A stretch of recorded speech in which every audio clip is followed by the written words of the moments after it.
right. Looks like folks are still joining us, but we'll get started while some are still coming in. Everybody, thanks for coming today. This is Non-Toxic Environments Podcast, and really excited once again for this week. It seems like I say that every week, but it's like our guests keep on getting better. So this is probably a discussion that's far too long from happening. We should have had this discussion a couple of years ago, but I've been working with Corinne for a couple of years now, and of course we come across in various chats and discussions and so forth. But really excited to learn about her background and what she's working on now, and of course, how, like the topic says, how we can all make our homes safer with healthier flooring. So, Corinne, first of all, thank you so much for joining us today. Yeah, thanks for having me. It's awesome. Oh, of course. And so, as everybody who is on here and those who'll be listening on the podcast later, you're such a wealth of information and such a help for people all around the world. I can't tell you how many people come to me and say, I read in Corinne's blog, or I talked to her a couple years ago, and here's what she said. So you really have become one of those loud voices that our industry needs. What got you into this so many years ago? So I had quite extreme chemical sensitivities. I was definitely really up there on the poles. And I had to, well, I didn't have to, but I really wasn't able to find suitable housing. And so it seemed like the best option was to build a tiny house. So I was investigating all the materials for myself. There wasn't a lot of information out there, which is why I started the blog, My Chemical Free House, because it just, there was Paula Baker Laporte's book, which is still really a helpful resource, but there wasn't a lot online. And so I was building and testing, and then I was writing at the same time.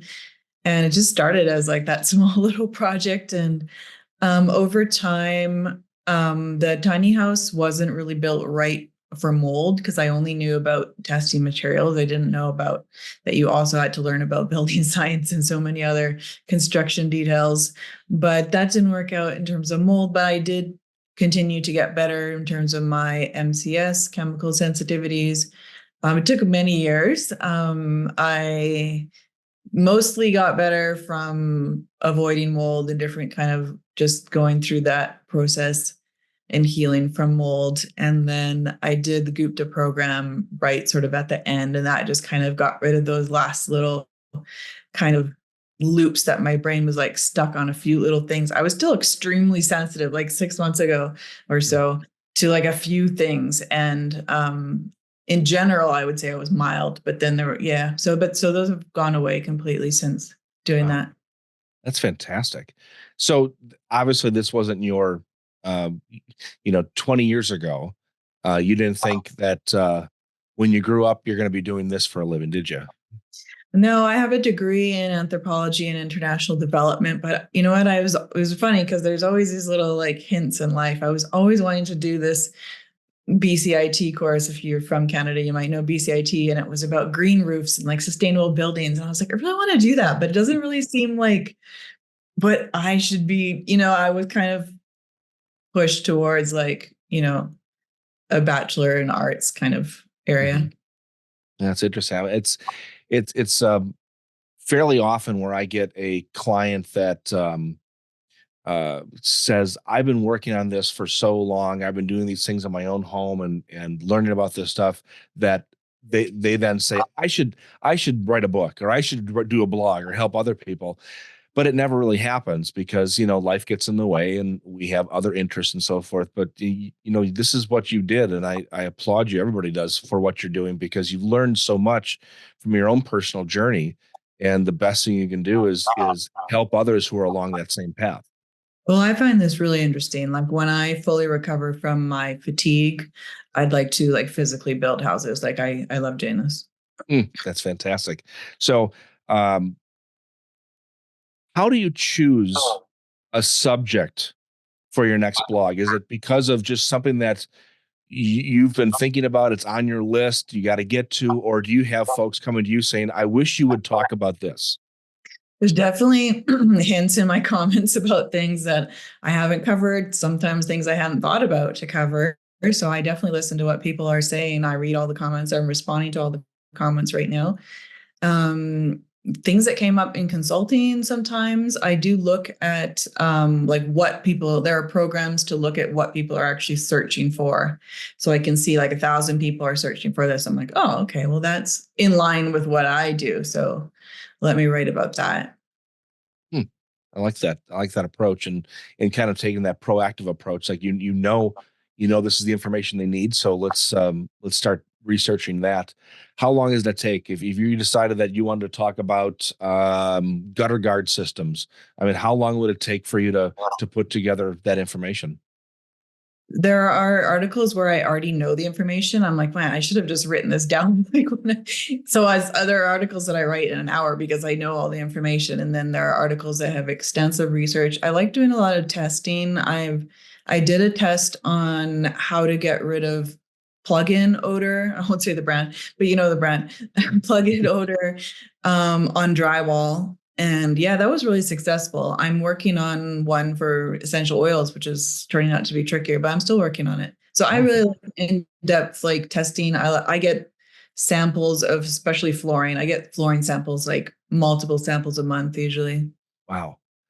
That's got to be a never-ending process, really, because even as a material supplier and a healthy home consultant myself, I mean, I just get inundated with requests from manufacturers and suppliers, and there just isn't enough time in the day to go through it all. And then you also couple with that the fact that manufacturers change formulations, change their offerings, and so you have to always give that caveat. This is based upon the latest information that we have. If something has changed beyond our control, obviously opinions may change. Yeah, there's a lot of changes in flooring. Sometimes it's just like the marketing, and then you just need to see the product and be like, oh, it's the same product. And sometimes there's, like a real change in the industry. Like right now, we're seeing like everything going towards waterproof. Mhm. And then there's just always constant formula changes. So I like to really see the product, almost all, like not all the products on my blog, but I've seen like most of the paints. I've seen most of the sealers. Like, I like to like try the product out. And that's tough. What I mean by that is, as somebody who suffers from chemical sensitivity yourself, um, so much of your own personal experiences obviously go into the overall report or the blog that you post, but then you have to also expand that to others who may not be as sensitive as you are or might have a sensitivity in a different direction. So I don't know if you remember a fellow named John Bauer. Yeah. And years ago, he wrote a book on building healthy homes. And I mean, he's a photographer now because he got, and I'll be honest, he got sued so many times from people who they said his home didn't work for them. Well, and honestly, there is no perfect product. There's no perfect project. So you got to be very careful with how you recommend. I know this, you know this. But how do you juggle that? There's got to be situations people come to you and say, "Well, you said this would be the best." Um, well, I said in general, right? Yeah. Well, I think being part of the MCS community, like not just my own reactions, but being part of like the online communities and seeing, oh, this person like thinks this is really a harsh product for them where I thought it was okay. And then you see the whole range. And then I'm not working one-on-one with people right now, but I used to work one-on-one with people. And then just over time, you start to learn this range. And so I try to give people like the most probable outcome if I was talking to them one-on-one or even in the comments or something.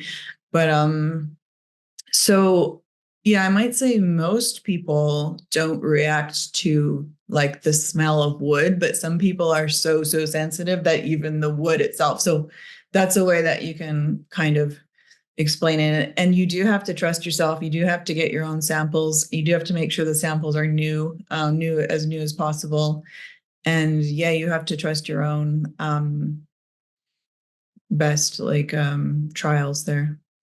Well, I mean, ultimately, that's how you started to get that information in the first place, is what you could and could not tolerate. And then it's just a matter of saying, but here's a caveat: your sensitivities might be different, so please test for your own personal tolerances. Yeah. And sometimes, I mean, that's really has been one of the problems, is that people want answers like what does work, what doesn't work, and they want a black or white answer, but it's a world of gray, and so we have to provide that wiggle room. Yeah, there are very few. I'll sometimes say, like, the only sure bet is glass.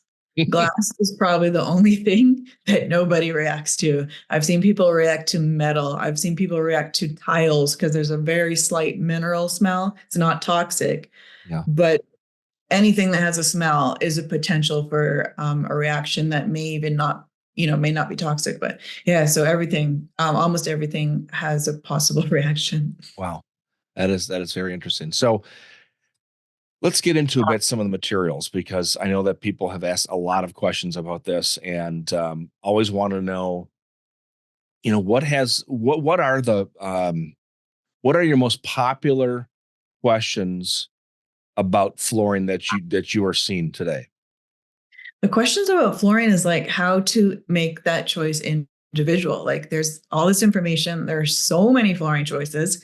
There are so many good flooring choices too. Like, there's the list of like good for most chemically sensitive people is pretty long, even in types, and then bringing in different brands.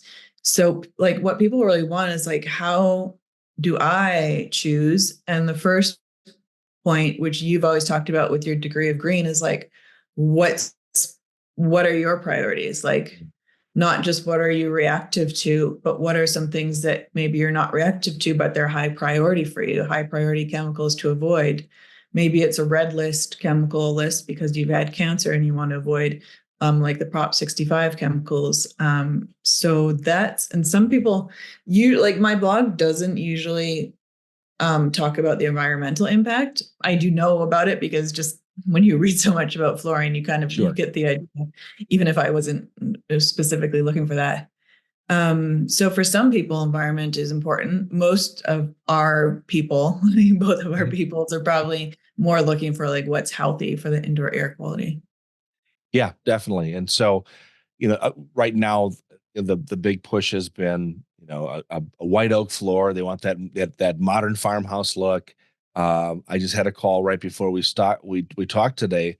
Building a mountain home, it's got to meet the aesthetic. Of course, has to meet a price point. But then you throw into the mix, well, okay, we can find a material, we can find finishes that we know will be safe, but what if it has to be installed using things like adhesives? If it's a slab on grade construction, it has to be a full spread glue down. So it's looking at the big picture, right? It's not just the material itself, but how do we install it? How do we maintain it? And then from a health aspect down the road, what happens when we have to replace that?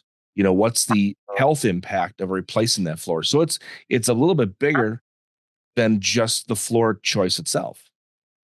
Yeah, there's things you need to know from the beginning, which is why it is helpful to talk to someone one-on-one to help guide you through this. Because like you're saying, so there's certain plank of wood floors where if it's a certain, even if it's not on concrete, if it's a certain width, then you need a adhesive, then it's like a glue assist.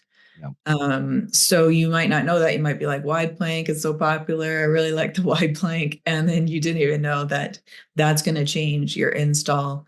And then same with things like, the oil-based finishes need a totally different type of maintenance.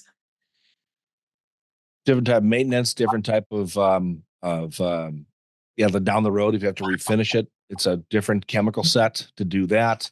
A lot of decisions have to be made.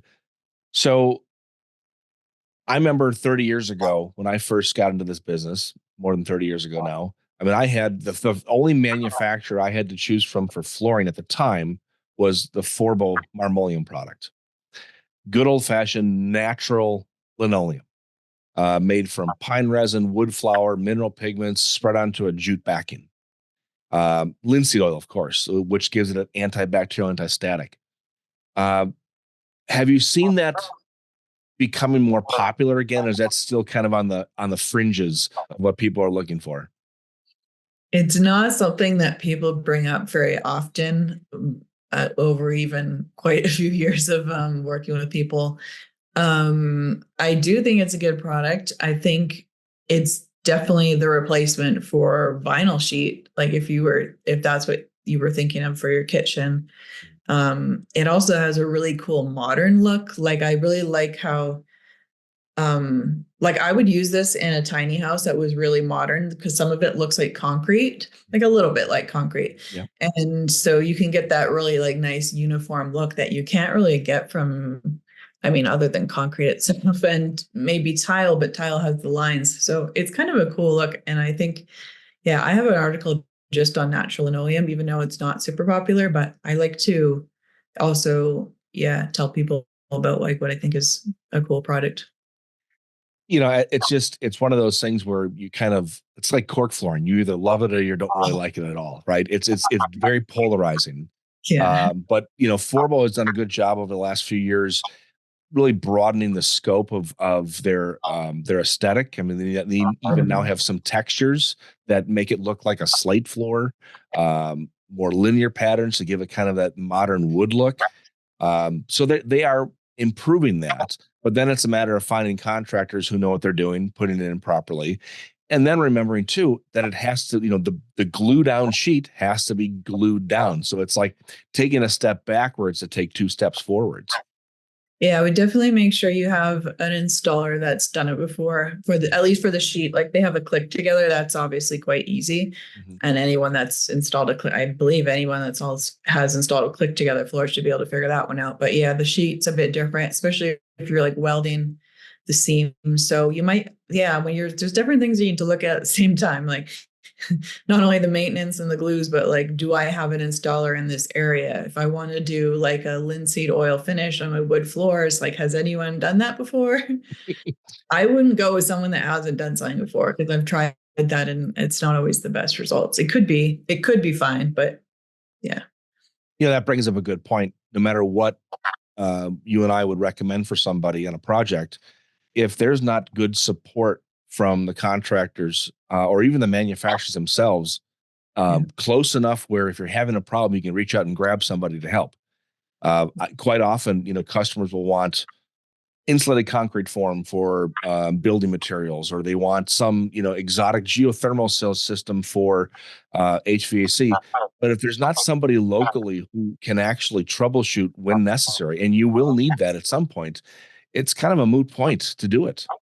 Yeah, I mean, there are some products that are so close. Like if you're talking about the AFM polyurethane, the Mhm. poly it's like that is very close to other water-based finishes. Like they can call J or U, Mhm. figure that out. But if it's marmoleum sheet and welded seams and they've never done that before, that's like a different topic. It is. And you can't just have somebody who says, "Oh, I've done vinyl before, so I can do this." Even though it's somewhat similar, it's not the same. And Yeah. those little details that make it a little bit different is what actually can ruin the project. So I totally agree with you. So I remember years ago, the some of the first healthy homes built here, at least in Wisconsin, in my area, the homes were built with ceramic tile floors throughout the entire house, because at the time that was really the recommendation. Like, you got to do something that's completely inert. But then we started learning about how um, it's hard, it's cold, it's sometimes difficult to maintain depending on the type of thin set that was used and grout and so forth. Well, then that's the next thing, the grout. The grout can develop mold, and so I guess my point here to this little question preamble is there is no perfect product or perfect project. Everything, there's a downside and an upside. And so when it comes to doing a whole house of tile, are you looking at or have you looked into things like large format porcelain to minimize the grout lines? I mean, what's your approach there? I don't know how many people have said like I don't want concrete or tile. Like people really don't want concrete or tile, except if polished concrete is like definitely the look you're going for, or you're in the most extremely sensitive. I would also really think about the resale value because tile is perfectly normal in Florida as your main floor, but it's not the more north you go, and you could get into the resale value of your house.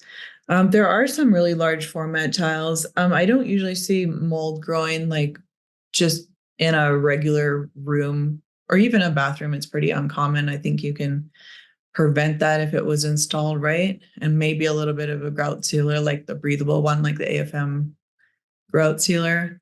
That's not usually the problem that I see. It's usually people that just either because they have little kids that tend to fall over easily, or they Mhm. have older people who could be a risk of falling as well. Yeah, I would agree with that. I think that we also have to remember that things that float in the air, especially in a bathroom, steam will carry soap scum and dead skin cells, and they have to land somewhere.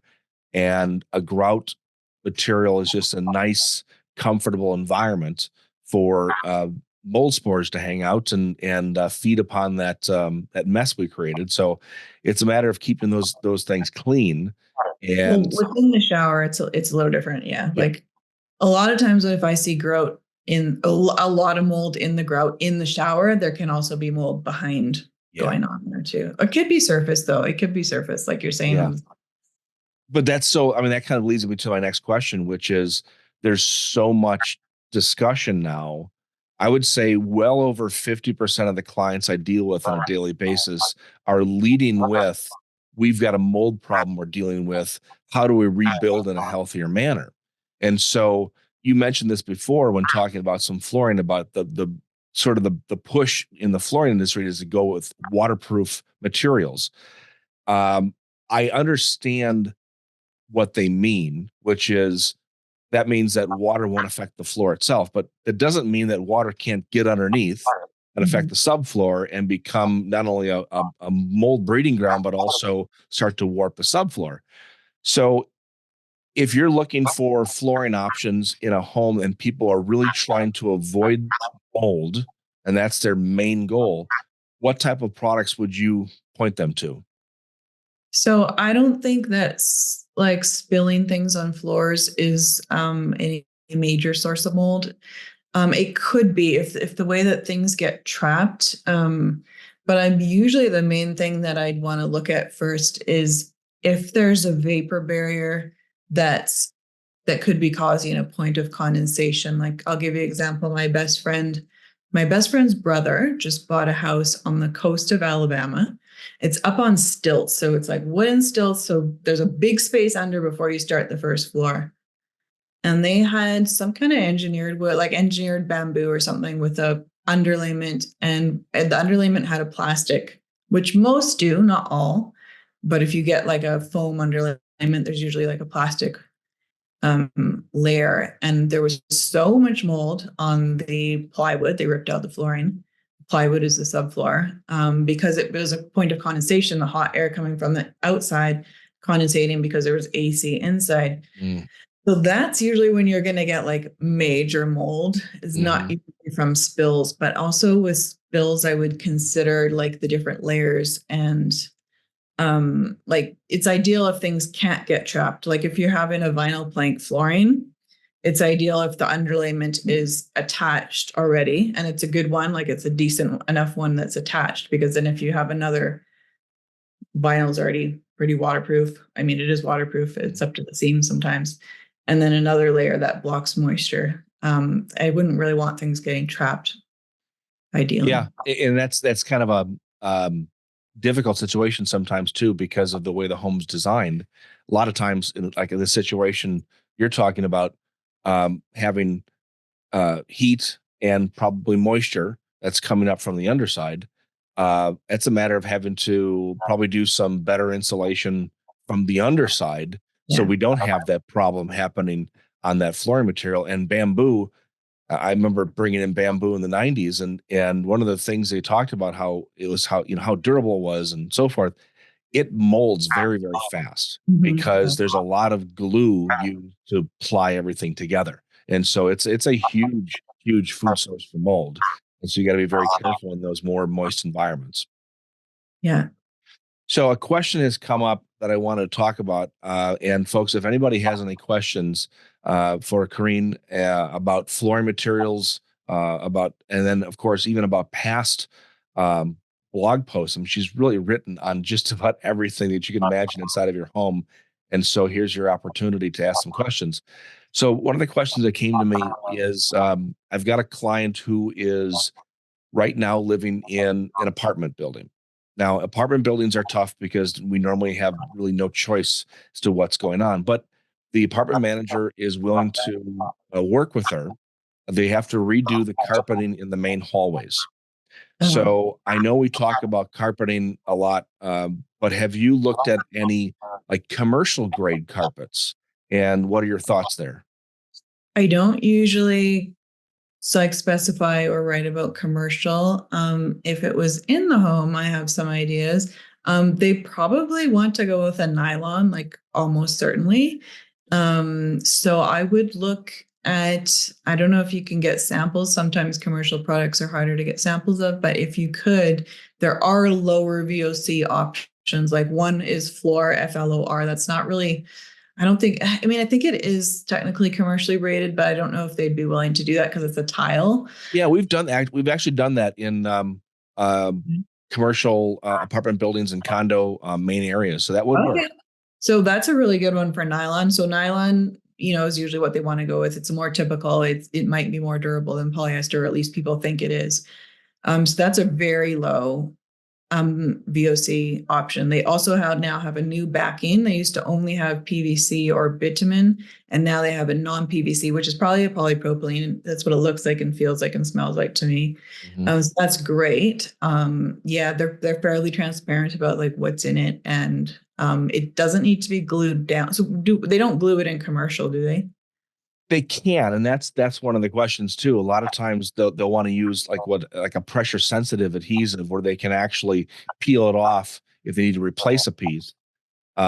We've done it both ways, but then again, you have to understand that you might have to take that one step backwards and take two steps forwards. You might have to use an adhesive that may not be so safe in order to get a carpeting material that is safe itself. Yeah. And so if we could use those floor dots and it would be allowed, that would be the best way to go. But then you worry about if carts are running down the hallway, would those pieces come up and become a trip hazard? So that we got to be careful there. Yeah, the sticky dots are really, really mild, like compared to, I mean, certainly compared to any glue. So yeah, I do think that's a good option, especially if it's in the hallway. The other thing I would look at there is like making sure that you're not creating negative pressure, at least during the first little while, depending on how sensitive you are, maybe a day, maybe a few weeks. So when you're running your bath fans and your kitchen fans, you're sucking air out, which is pulling air in. And sometimes the main route of like fresh air or new air coming in is under your main door.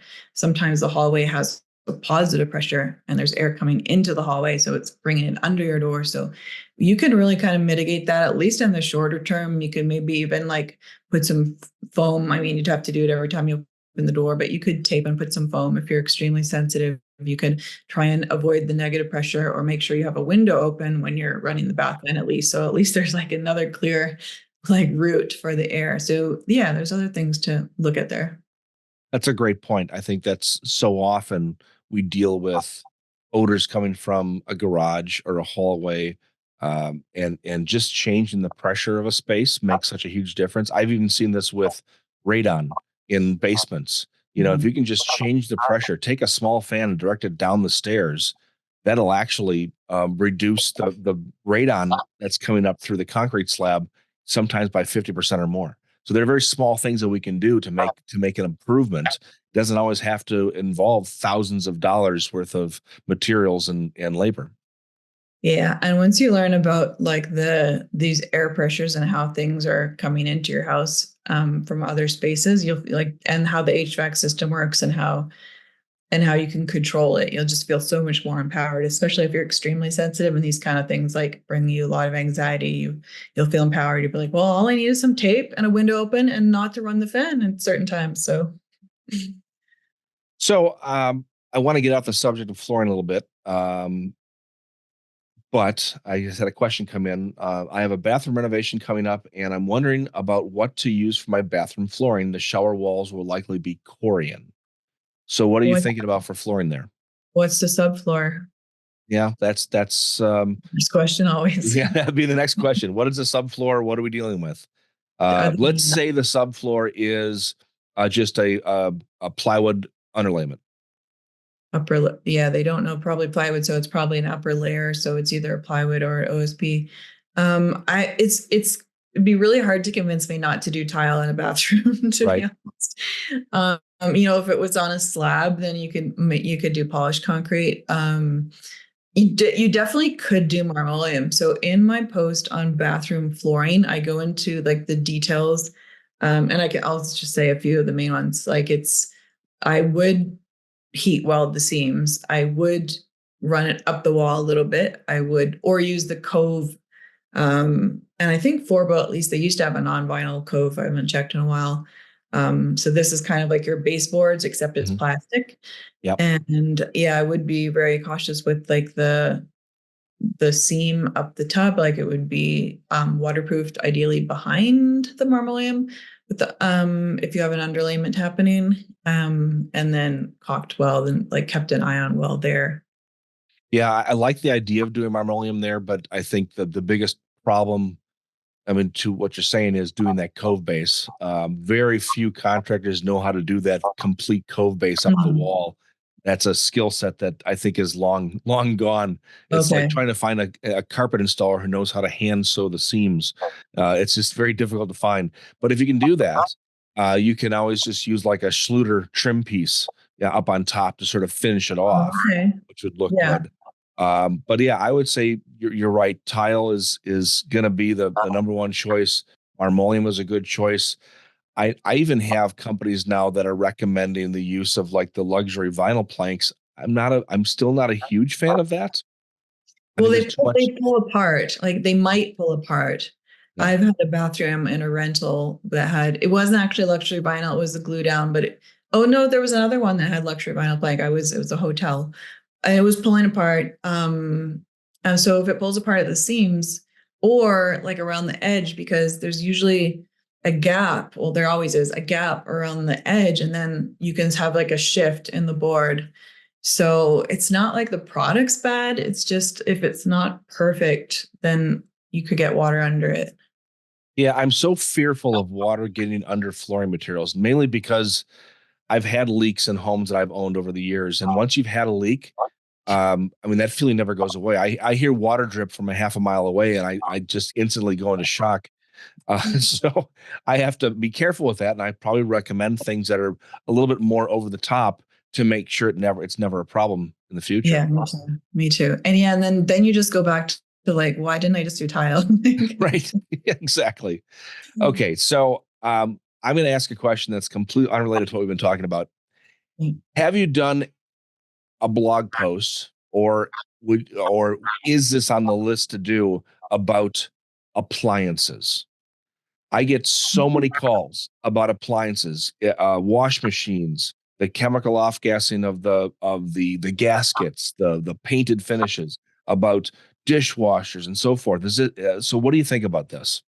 So I have two articles. One is appliances for the chemically sensitive, and one is appliances without Prop 65. So these are very different issues, like we're kind of talked about very briefly in the beginning. Like if you just want to avoid the Prop 65 chemicals which can cause cancer or developmental problems, then you look for that. But if you're chemically sensitive, you're looking for very sometimes very minor off gassing of things that would never be like labeled as such. So in the article on appliances for chemically sensitive, it's very crowdsourced. Like that's what other people have reported. I obviously cannot go and like test the appliances the way I test flooring samples or caulking things I can buy. So, there's a couple things there that like maybe I've owned, but it's mostly like a crowdsourced article, and it's always it's updated often actually, because yeah, that is something that people do tend to report. And if you want to report something, like just leave it in the comments and it'll help someone else. That's fantastic because again, I get the calls usually about things like wash machines and dryers.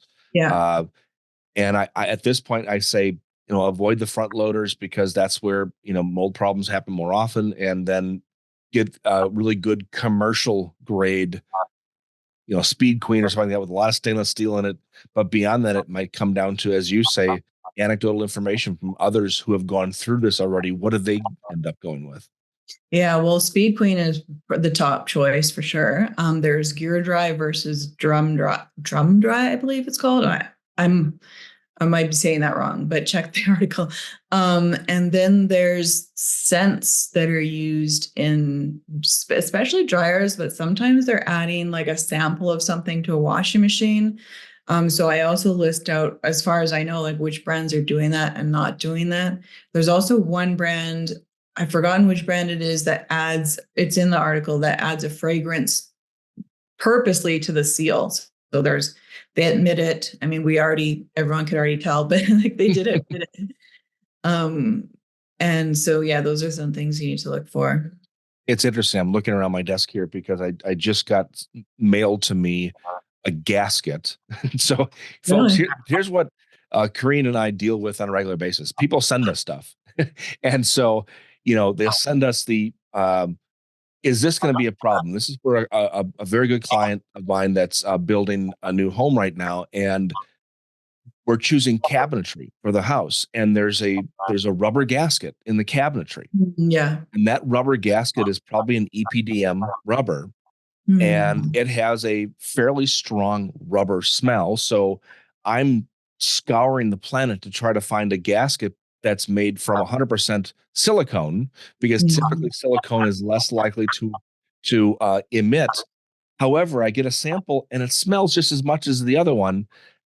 It just drives me nuts. But I have to I'm going to send the sample along and say, what do you think? Because your senses might be different.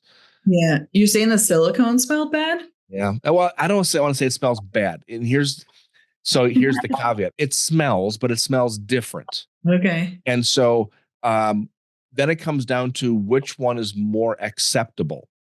And faster to off gas, because silicone is usually much faster to off gas Correct. than other rubbers. Correct. And that's exactly what I was thinking. We're on the same page. Perfect. Exactly what I was thinking with this. But that initial aroma was, oh boy, this is going to take a while to off gas. And so, again, these are the things we deal with on a regular basis.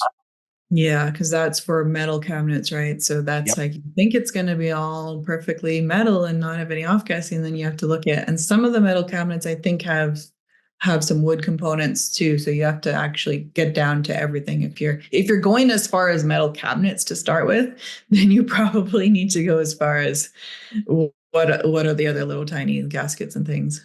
Exactly. And that's exactly what we're going through right now. So it's interesting. I love doing what I do. I'm sure you do as well. It's, for me, I'm learning from my clients on a daily basis. I've been learning for 30 years. I'll learn hopefully for another maybe 20. So, but it's a constant process, and It's a group effort. My chemical free house is a group effort, I would say. People always contribute through the comments. If I see something in a group, of course, I'll keep it totally anonymous. But if there's like a consensus in a group, sometimes I'll do a survey in the group, one of the Facebook groups, or on my Facebook page. I'll try and do some kind of survey, because if there's just not enough information about something, we have to crowdsource it, and it is a group effort. without a doubt, and that's the difficult part, right? Crowdsource that information without being influenced by the manufacturers, the marketers. Any manufacturer, any good marketer can take a product, I don't care what it is, and I can give you selling points why asbestos is wonderful. I won't talk about how my mother-in-law died from mesothelioma from asbestos, but this is the problem we all have. And so my little soapbox here, when people come to us and say, I've been doing my research for 6 months and here's what I've come up with. Well, the research that most people do is based upon Google searches. And what you're going to get for the first 500 posts will be either from the manufacturers, their marketing companies, or paid bloggers, not someone like you who does this independently, but people who are paid to write good things about these products. And now I'm seeing it with the influencers, the Instagram influencers. Most of them don't really know what they're talking about, but they're willing to accept a commission to promote a product. And so it gets very difficult for the average consumer to trust a source. And so that's exactly why I wanted to have you on, because you're a trusted source. Yeah, I pay for all the samples. I mean, once in a while, someone will send me a sample, but in general, I pay for them. And yeah, the fluorine posts, I generally don't get, there are some affiliate links, but I generally don't get any commission on specific purposes. I'm also really careful to, actually not even careful. It's a lack of, I put things in the order that either just makes sense, maybe because one's better or randomly. I don't focus on just the affiliates. There are like here's a more concrete example. If you Google the best non-toxic sofas, there are many articles where you're only going to see maybe 5 that are all affiliates. Mm-hmm. I have like, I don't know how many I have. I have like 10 or something. Half of them are not affiliates. Sure. Half of them are. I mean, if they have an affiliate program, I'm going to list it, but there's a lot of sofas in my post that are not. So many articles will not even list those, and they'll just list the 5 that have the affiliate programs. So for me, that's something I would never do. That's for me, like that goes against the standards of my blog. I do use affiliate links, but you just have to be mindful like of the ethics of it.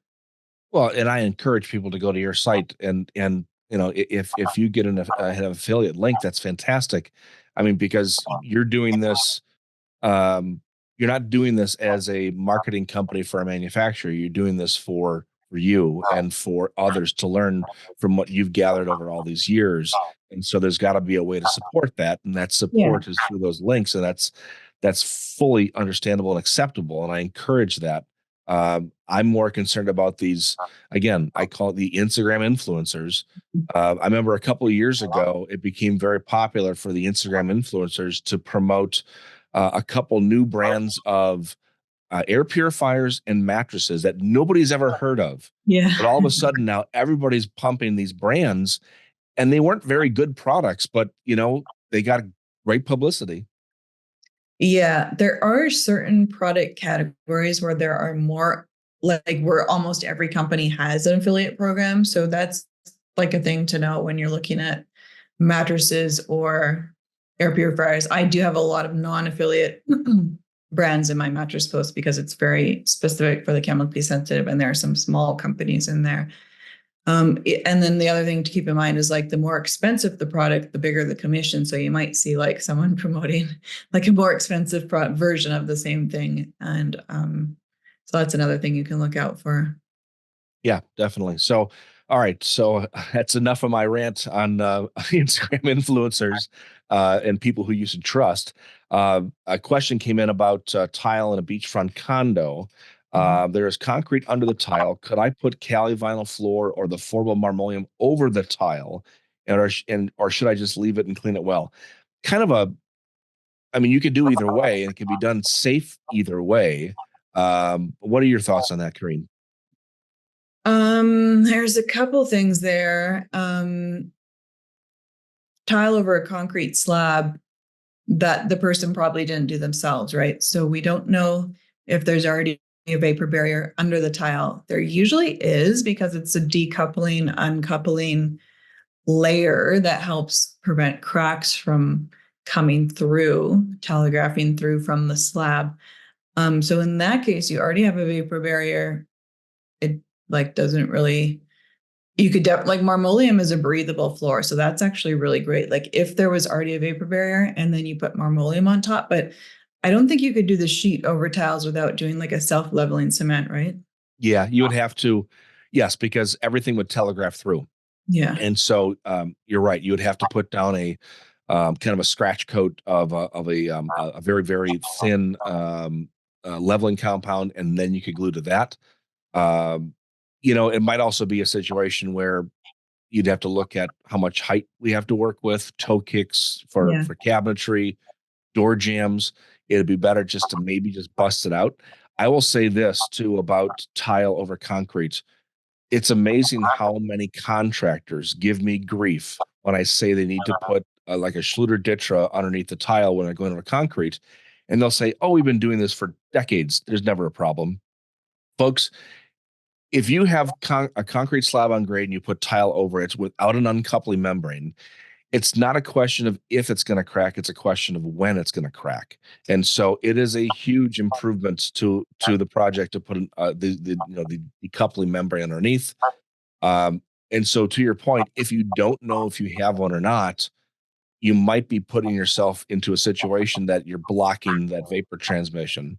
And so it might just be in your best interest to bust it out and start from scratch. It's usually a better idea to like do it properly. It's always a good idea. Exactly right. Do you have a lot of clients that reach out about EMF issues?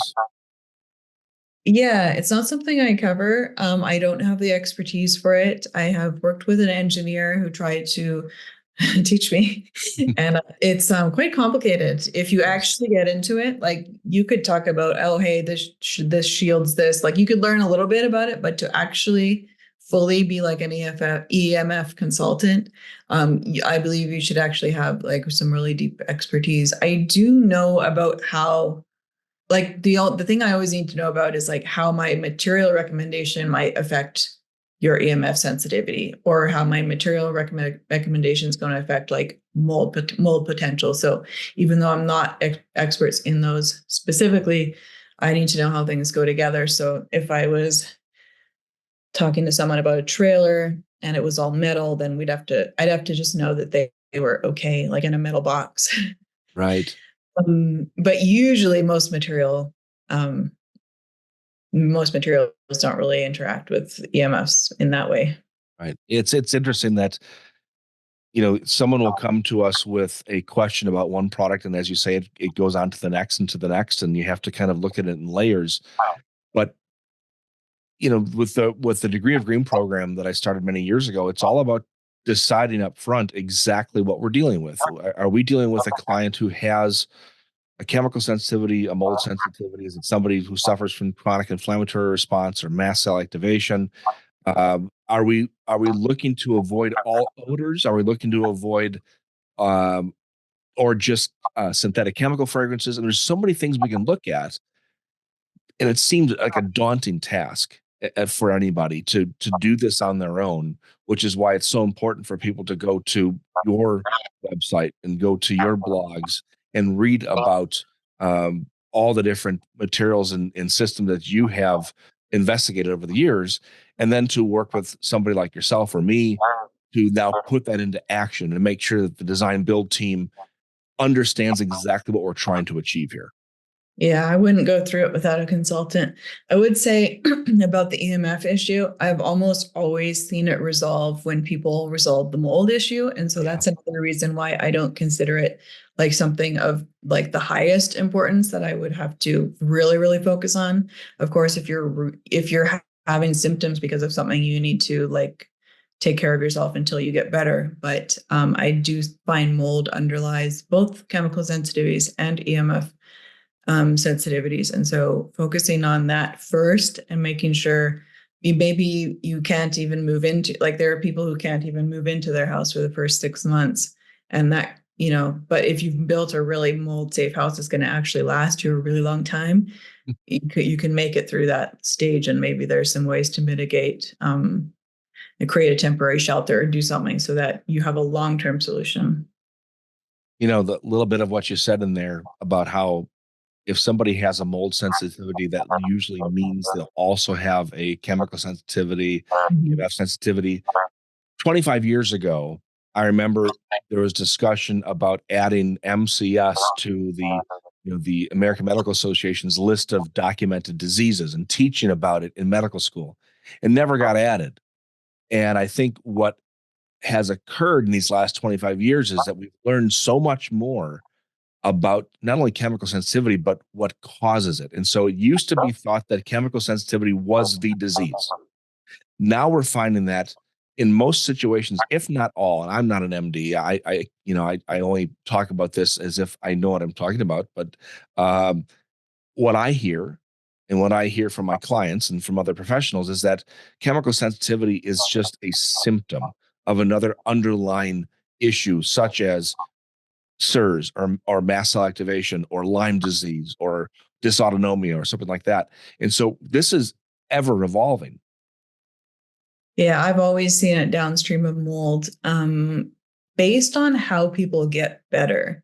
So if most people are getting better by resolving the mold, and of course they'll take some supplements for detox. Like it's not just like, oh, get over mold, but they'll take some supplements, and they might even have to do one of these brain retraining programs, because the brain is like, the pathways in the brain are in a certain structure that has already taught it that this thing is a danger. And then the more you encounter it, and then when you encounter it, you get symptoms, it reinforces, oh yeah, see, that was a danger. And the symptoms are real. Like you're really feeling sick. You're really having your throat swell up or like partly close. Like you're really not feeling well. It's like a real symptom. It's an adrenaline release. It's that fight or flight response.